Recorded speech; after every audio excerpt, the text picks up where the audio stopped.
আমার সৎ মায়ের কাছে আমাকে রেখে বাবা ব্যবসার উদ্দেশ্যে শহরে গেলেন। বাবা যখন বাড়িতে থাকতেন তখন আমার সৎ মায়ের আচরণ খুব ভালো ছিল। যখন বাবা ব্যবসার কাজে 1 মাসের জন্য চলে গেলেন, ঠিক তখন থেকেই আমার সৎ মায়ের আচরণ পাল্টে গেল। আমি যখন রাতে খাবার খেতাম, তারপর আমি আর কিছুই বলতে পারতাম না। আমি খাবার খাওয়ার সাথে সাথে ঘুমিয়ে যেতাম। এরকম আমার এর আগে কখনো হয়নি।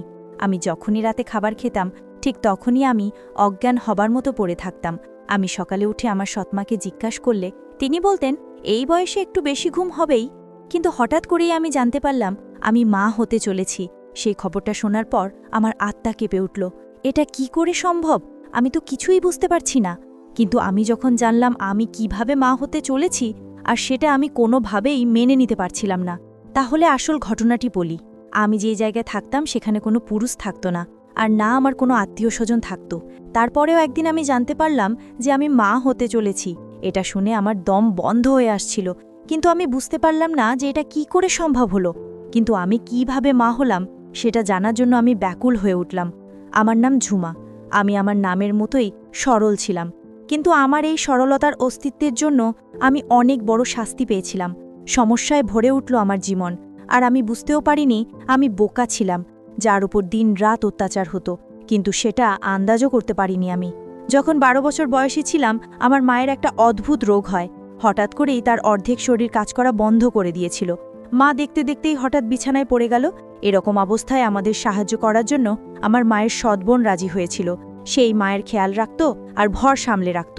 আমার বাবা শহরের ধনী ব্যক্তিদের একজন ছিলেন, কিন্তু তিনি তার প্রচুর অর্থ খরচ করেও আমার মায়ের চিকিৎসা করে তাকে সুস্থ করতে পারেননি। আমার মা 2 বছর অসুস্থ থাকার পর এই পৃথিবী ছেড়ে চলে গেছেন। ফলে বাবার খুব মন খারাপ হয়ে থাকত। এখন আমাদের বাড়িতে মাসির থাকাটা খুব জরুরি হয়ে গিয়েছিল। তাই এই সমাজকে চুপ করাতে আমার বাবা শাহানা মাসিকে বিয়ে করে নিলেন।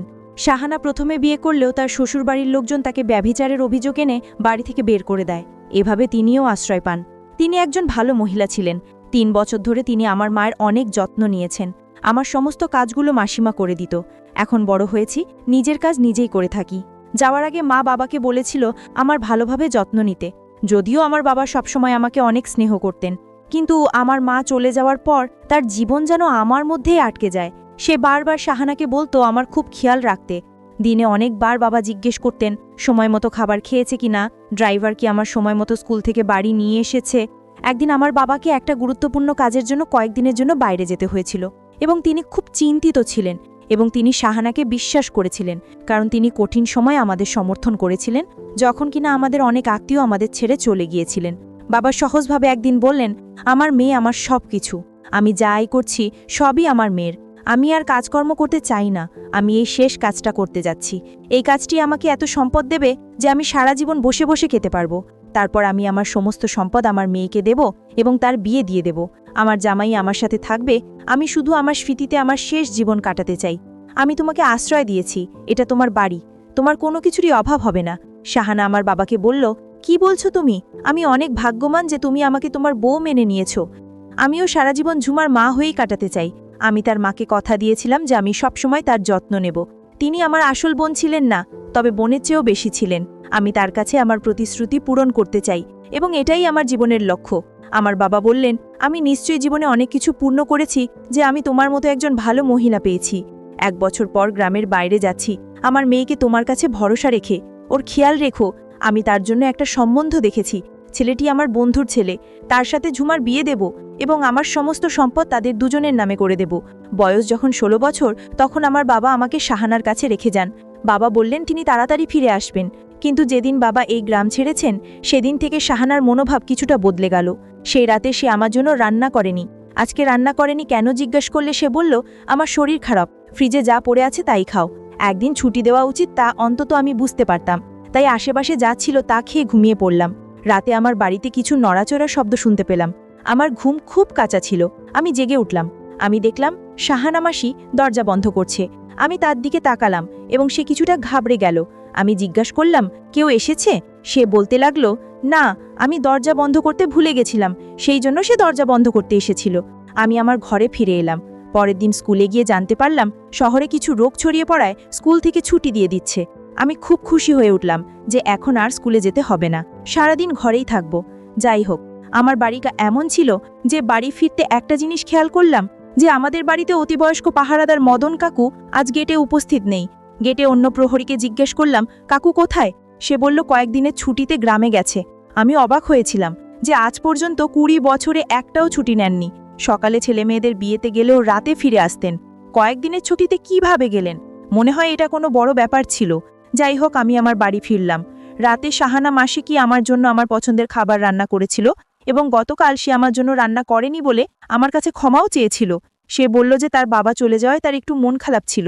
আমি তাকে বললাম, তুমি কি আমার বাবাকে খুব ভালোবাসো? আমার মাও আমার বাবাকে অনেক ভালোবাসতো।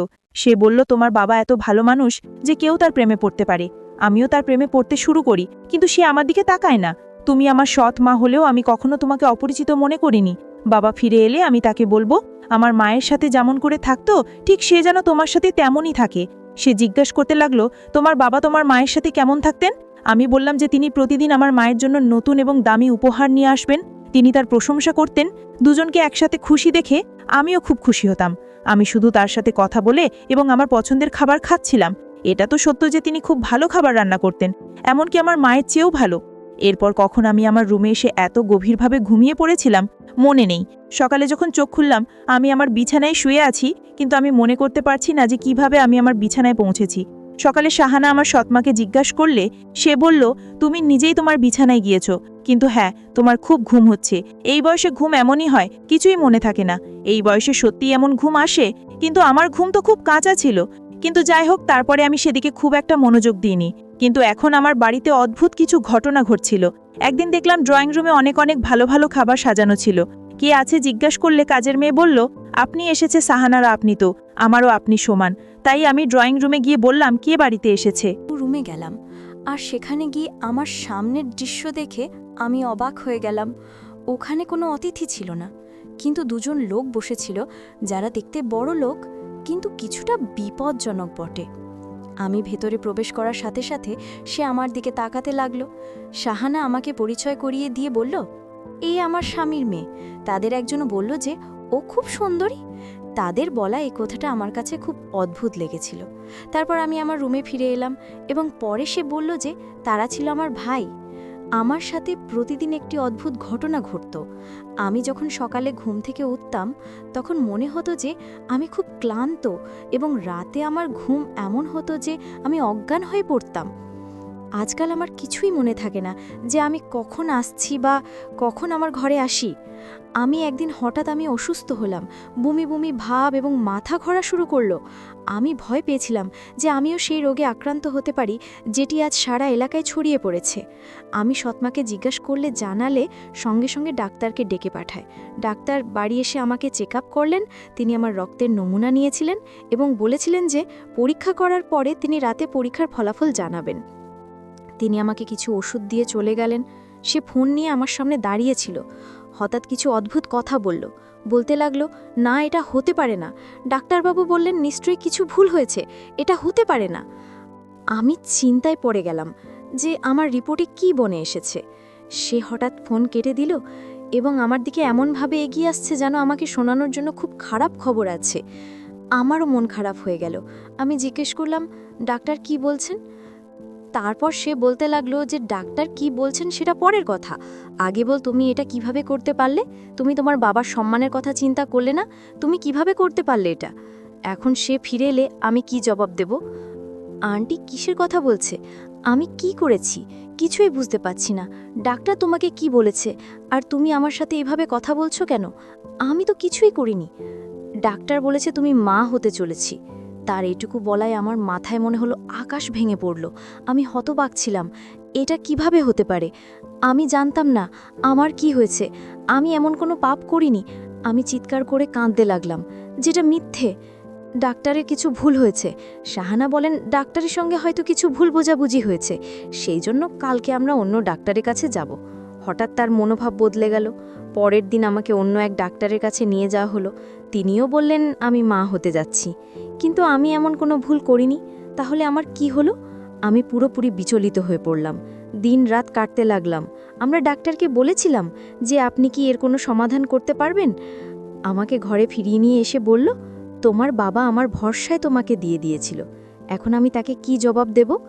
আর একটা ঝামেলা হলো সেদিনই, যখন বাবা ফোন করে বললেন আমি তাড়াতাড়ি আমার কাজকর্ম শেষ করে নিয়েছি, তাই আমি এই সপ্তাহে ফিরছি। ডাক্তার মতে আমার 2য় মাস চলছিল এবং আমার বাবা আসার সময় এটি 3 মাস হবে। বাবা ফিরে আসলো আর আমরা দুজনেই খুব চিন্তিত হয়ে পড়লাম। এখন তাকে কিভাবে বলবো? বাবা আমার সাথে দেখা করে খুব খুশি হলেন। তিনি আমাদের সাথে বসে খাবার খেলেন এবং শাহানা মাসি রাতে তার সাথে কথা বলতে শুরু করলো। আমি আমার রুমে বসে ভাবছিলাম এখন কি হবে। এমন সময় হঠাৎ আমার রুমে বাবার চিৎকারের শব্দ আসতে লাগলো। আমি তো যেন গান হারিয়ে ফেলবো। মনে হচ্ছিল বাবা আমার রুমে এসে কথা বলতে লাগলেন, জিজ্ঞাসা করতে লাগলেন এসব কি, এসব কি? আমারও একই কথা, আমি কিছু করিনি, আমি কিছুই করিনি, কিন্তু আমার বাবাকে কথা শোনাচ্ছিল। এই প্রথম বাবাকে আমার উপরে এত রাগ আমি তো দেখলাম। তিনি প্রথমে তো রেগে গেলেন, এমনকি তিনি আমাকে চড়ও মারেন। আমি তোমার জীবন নিয়ে আর চিন্তা করি না, যা ঘটুক ঘটুক, এখন আমরা এই সন্তান থেকে মুক্তি পাবো। যেখানে আমি বস, এখানে তোমার বিয়ে হবে। বাবা আমার কথা শোনেননি, আমাকে কিছু বোঝানোর কোনো সুযোগও দেননি। তুমি দেখতে নিষ্পাপ, কিন্তু বাস্তবে এতটা বাজে। আজ তোমার মাও নিশ্চয়ই কষ্ট পাচ্ছেন যে এমন মায়ের মেয়ে কেমন হয়েছে। কথাটা শুনে আমি ভেতরে ভেতরে মরে গেলাম। ভাবতে লাগলাম এখন মরে গেলেই ভালো। এই মেয়েটার জন্য আমি কি ভেবেছিলাম। 1 পয়সাও ওকে দেব না, বিয়ে করে বাড়ি ছেড়ে চলে যাক, ওর মুখ দেখতে চাই না। মা বাবাকে বলতে লাগলো সব ঠিক হয়ে যাবে, আপনি রাগ করবেন না। আমরা হাসপাতালে যাচ্ছিলাম, পথে আমাদের গাড়ি খারাপ হয়ে যায়। আমার বাবা বলছিলেন যে তিনি ডাক্তারের সাথে অ্যাপয়েন্টমেন্ট নিয়েছেন এবং সময় মতো পৌঁছাতে হবে। তিনিই বললেন তুমি ওটি রিকশায় করে নিয়ে যাও, আমি গাড়ির একটা নোমেক ছেড়ে তারপরে আসব। আমি হাসপাতালের দিকে গেলাম। এখন যখন হাসপাতালের সামনে পৌঁছালাম, শাহানা সেখান থেকে হঠাৎ কোথায় উধাও হয়ে গেল। জানি না, হয়তো সে ভিতরে চলে গেছে। হঠাৎ কি যেন আমার মুখ বন্ধ করে দিল। এরপর আমি অজ্ঞান হয়ে যাই। আমি যখন চোখ খুললাম তখন একটা ঘরে একটা চেয়ারে হাত বাঁধা অবস্থায় আমি বসেছিলাম। আমার সামনে একজন লোক দাঁড়িয়েছিল, যার বয়স 25 বছর হবে। তার হাতে মোবাইল ছিল। সে ফোনে এসে একজনকে বলেছিল, আপনি যদি আপনার মেয়ের নিরাপত্তা চান তাহলে অমুক জায়গায় 5 লাখ টাকা নিয়ে আসুন। সে হয়তো আমার বাবাকে ডাকছিল। আমার বাবা শহরের একজন বিখ্যাত ধনী ব্যবসায়ীর মেয়ে, তাই লোকেরা জানে যে তারা বিনিময়ে অনেক কিছু পাবেন। বাবার সাথে কথা বলে সে আমার সামনে গিয়ে বসলো। তাকে খুব খুশি খুশি দেখাচ্ছিল, যেন ভাবছে সে অনেক টাকা পাবে। আমি তাকে বললাম প্লিজ আমাকে যেতে দাও। সে বলল আমি তোমাকে ছেড়ে দেব, শুধু মুখ বন্ধ রাখো এবং তোমার বাবা টাকা না আনা পর্যন্ত চুপচাপ বসে থাকো। আমার বাবা টাকা নিয়ে হাজির হলেন। তারপর দেখতে পেলেন আমার মাও সহ লোকটির পেছনে দাঁড়িয়ে আছে। বাবা বললেন তুমি এখানে কেন? মা বলল তোমার মেয়েকে যে বন্দি করেছে সে আমার বড় ভাই। আমি চাই তোমার মেয়ের সাথে আমার ভাইয়ের বিয়ে হোক আর সমস্ত টাকা পয়সার সম্পত্তি আমার ভাইয়ের নামে হোক। আমার মার আসল ছবিটা আজকে পরিষ্কার হয়ে গেল। আমার মা আরও বললেন তোমার মেয়ে যে মা হতে চলেছে সেটা আমার ভাইয়ের। আমি তোমার মেয়েকে রাতে এমন কিছু খাওয়াতাম, সাথে সাথে ঘুমিয়ে যেত, তার কোনো হুঁশ থাকতো না। আর এই মুহূর্তে আমার ভাইকে তোমার মেয়ের রুমে পাঠাতাম, আর রুমে গিয়ে কি করেছিল সেটা তো তুমি বুঝতে পারছো না। আমি আর বলতে পারছি না। এই কথা আমার বাবা শোনার পর আমার বাবা হতাশ হয়ে গেলেন। আর বাবা 5 লাখ টাকা দিয়ে আমাকে তাদের কাছ থেকে নিলেন। বাবা পরের দিন থানায় গিয়ে মামলা করে দিল। আর এর কিছুদিন পর আমার সৎ মা এবং তার ভাইকে জেলে নিয়ে গেল। তাদের কঠিন শাস্তি হলো। পরিশেষে একটা কথা তোমাদের, আসলে সৎমা কখনো আপন হয় না, সৎমা সৎই থাকে। আজকের গল্পটি কেমন লাগলো তা অবশ্যই কমেন্ট করে জানাতে ভুলবে।